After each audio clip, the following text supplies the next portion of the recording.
Hello everyone, welcome to texture math. आज के इस सेशन में हम कोबोल से रिलेटेड एक और टॉपिक कवर करेंगे, जिसमें हम देखेंगे कि किस तरह से हम कंप्यूटर स्टेटमेंट की हेल्प से मल्टीप्लिकेशन परफॉर्म कर सकते हैं।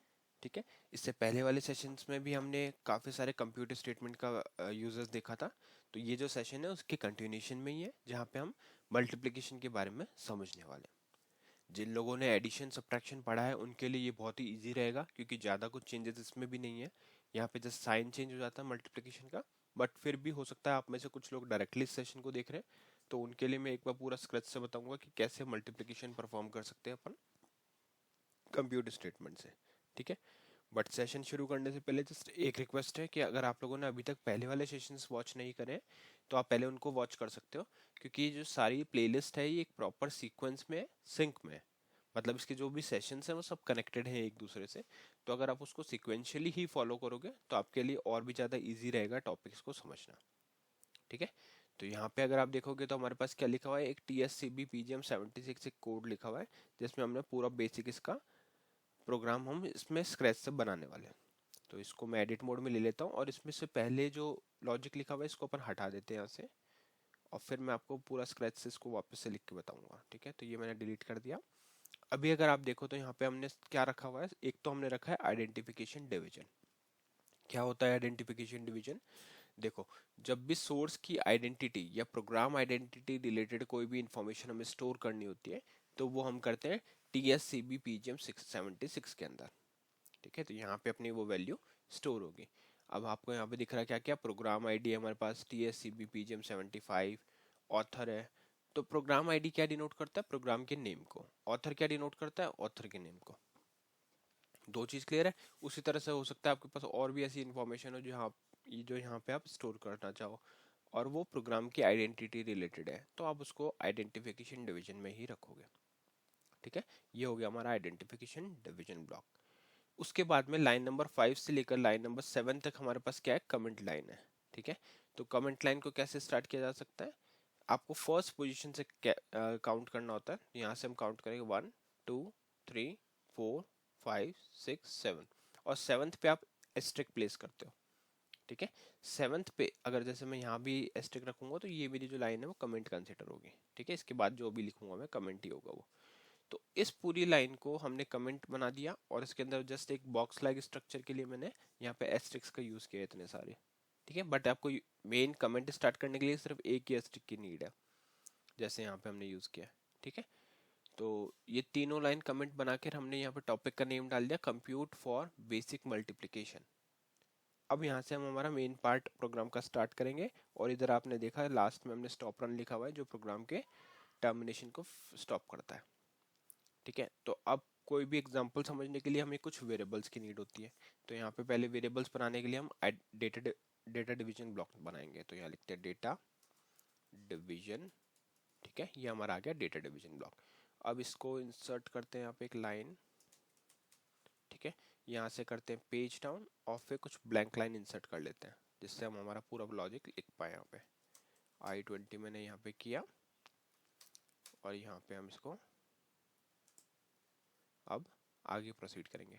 डेटा डिवीजन हो गया। डेटा डिवीजन के अंदर हम लिखते हैं working storage hyphen storage section. ये सब चीज़ें आपको पता होनी चाहिए, कौन सी चीज़ कब लिखा जाता है, कहाँ लिखा जाता है, तभी आप इंटरव्यूज में भी इसको अच्छे से आंसर कर पाओगे। तो data division, working storage section. अब इस वर्किंग स्टोरेज सेक्शन के अंदर हम लेवल नंबर स्पेसिफाई करेंगे, क्योंकि हमें पहला वेरिएबल डिक्लेयर करना है। तो फर्स्ट वेरिएबल के लिए लेवल नंबर मैंने डाल दिया 0 1, जो डिनोट करेगा हायर डेटा हायरार्की को। इवन हर वेरिएबल के लिए हम लेवल नंबर मोस्टली यही यूज करेंगे, अनटिल और अनलेस यहाँ कोई अलग नीड ना हो। ठीक है। तो हमने लेवल नंबर 0 1 स्पेसिफाई किया, जो हो गया हायर डेटा हायरार्की को रिप्रेजेंट करने वाला। फिर हम यहाँ पे अपना एक वेरिएबल का नेम स्पेसिफाई करते हैं। तो वेरिएबल के नेम में अपने पास आ जाएगा फॉर एग्जांपल प्रॉफिट 1। तो जब भी इस वेरिएबल को मुझे एक्सेस करना होगा तो मैं इसी वेरिएबल नेम से या डेटा नेम से उसको एक्सेस करूंगा। उसके बाद में हम लिखते हैं PIC, डिनोट करता है पिक्चर क्लॉज को, और इधर लिखते हैं 9 of 3, जो डिनोट करेगा न्यूमेरिक। तो ये क्या कर सकता है? न्यूमेरिक 3 डिजिट को होल्ड कर सकता है। यहाँ पे हम यूज करेंगे वैल्यू क्लॉज, और वैल्यू क्लॉज के अंदर आप जो भी वैल्यू असाइन करना चाहो वो यहाँ रख सकते हो। फॉर एग्जाम्पल मैंने 5 रखा। ठीक है। ये हो गया हमारा फर्स्ट वेरिएबल डिक्लेयर। उसी तरह से सेकेंड वेरिएबल डिक्लेयर करेंगे, सेम लेवल नंबर रहेगा 0 1। वेरिएबल का नेम अपन चेंज कर देते हैं प्रॉफिट 2 पे, और यहाँ पे लिखेंगे PIC 9 of 3। 9 डिनोट करेगा न्यूमेरिक को और 3 है उसकी लेंथ को। फिर उसके बाद में वैल्यू क्लॉज, और यहाँ पे हम डाल देते हैं वैल्यू 4। ठीक है, अब हमारा टारगेट क्या है? हमारा टारगेट है कंप्यूट स्टेटमेंट यूज करने का और इन दोनों का प्रोडक्ट निकालने का या फिर मल्टीप्लिकेशन करने का। तो उसके लिए हमें एक वेरिएबल भी चाहिए जहाँ पे हम इसका आउटपुट स्टोर करेंगे। तो वो वेरिएबल यहाँ पे डिक्लेयर करेंगे 0 1 लेवल नंबर। वेरिएबल का नेम रखते हैं रिजल्ट। ठीक है, यहाँ पे लिखेंगे PIC 9 of 3, और यहाँ पे वैल्यू क्लॉज रखने की नीड नहीं है। क्यों? क्योंकि ये जो वेरिएबल रहेगा इसमें हम हमारा आउटपुट स्टोर करेंगे जो कंप्यूट होके आ रहा है ना। तो इसलिए यहाँ पे मैंने इसका नेम नहीं रखा, वेरिएबल का नेम। अब इसके बाद में हमें क्या करना है? इसके बाद में हम एक काम करते हैं, प्रोसीजर डिवीजन को स्टार्ट करेंगे और एक्चुअल वैल्यूज को प्रिंट कर लेते हैं। तो प्रोसीजर डिवीजन, और यहाँ पे हम हमारी एक्चुअल वैल्यूज प्रिंट करेंगे किसके थ्रू? डिस्प्ले कमांड के थ्रू। तो डिस्प्ले सेशन, सॉरी डिस्प्ले में आप लिख देंगे profit 1 value before any modification. ठीक है, और यहाँ पे आ जाएगा प्रॉफिट 1 वैल्यू वेरिएबल।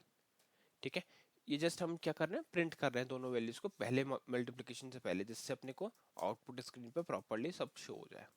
उसी तरह से हम करेंगे display profit 2 value before any modification,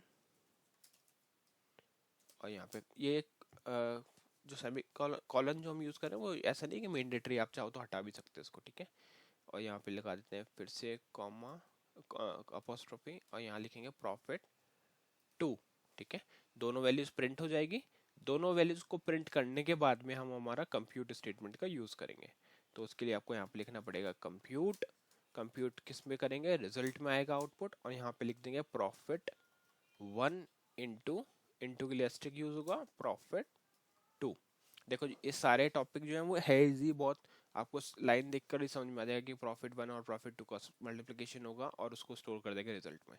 but her programming language, हो सकता है आप कोई और प्रोग्रामिंग बैकग्राउंड से आते हो तो हो सकता है वहाँ पे आपको यहाँ पे एस की जगह MUL लिखते हो या कुछ और भी पॉसिबल है। तो इसीलिए एक एक बार एग्जाम्पल्स को करना इंपॉर्टेंट है। इतना करने के बाद में आपको क्या करना है? सिंपली यहाँ पे हमारा कैलकुलेशन हो जाएगा और फिर हम इसको डिस्प्ले करवा देंगे। तो यहाँ लिखते हैं डिस्प्ले, काम करते हैं इसको अलाइन करते हैं इसके साथ में। हाँ, अब यहाँ लिखेंगे डिस्प्ले रिजल्ट, या फिर आप लिख सकते हो मल्टीप्लिकेशन रिजल्ट। कॉलन देते हैं और यहाँ पे इसको अटैच कर देते हैं रिजल्ट नेम से। ठीक है, ये हो गया हमारा प्रोसीजर डिवीजन में लास्ट स्टेटमेंट। अब इसके बाद में आप चाहो तो ये अननेसेसरी लाइंस को रिमूव भी कर सकते हो, क्योंकि इसकी अब हमें नीड नहीं है। मेन जो हमारा लॉजिक था वो यही था कि दो वेरिएबल हमने डिक्लेयर किए और उन दोनों वेरिएबल को मल्टीप्लाई किया कंप्यूटर स्टेटमेंट से, और फिर उसका आउटपुट को रिजल्ट में स्टोर करवाया। इतना करने के बाद में सिंपल इसको करेंगे कंपाइल। तो 14 लेना है आपको ऑप्शन, और यहाँ पे y सेलेक्ट करके, अगर ऑलरेडी एग्जिस्टिंग ऑब्जेक्ट है तो y सेलेक्ट होगा और फिर एंटर कर देना। जैसे ही एंटर करोगे तो आपको ये मैसेज दिखेगा। ओके, यहाँ पे देखो नॉट क्रिएटेड दिख रहा है, तो इसमें बहुत सारे रीजन हो सकते हैं। एक बार देख लेते हैं कुछ इशू है क्या। मे बी कोई वेरिएबल नेम हमने रॉन्ग लिखा हो। प्रॉफिट 1 प्रॉफिट 2 रिजल्ट यहाँ पे प्रॉपर है। Profit 1 profit 2 5 of 4। इसको एक बार कैंसिल करते हैं यहाँ से, फिर से कंपाइल करके ट्राई करते हैं। मे बी कोई स्टोरेज का issue. not created in library because of source statement this. The program was not to because messages were issued that were greater than the equal. Okay, यहाँ पे हम इसका spool check करेंगे। I think ये issue storage से भी हो सकता है, बट फिर भी अपन चेक करते हैं। Compute display delimiter and stop run. Okay, यहाँ से बैक करेंगे, प्रोग्राम वापस चलेंगे। यहाँ पे हमने लिखा हुआ है compute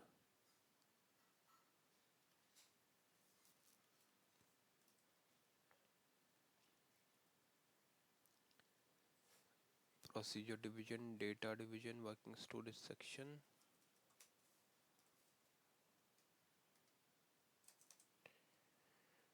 work SPLF, star select.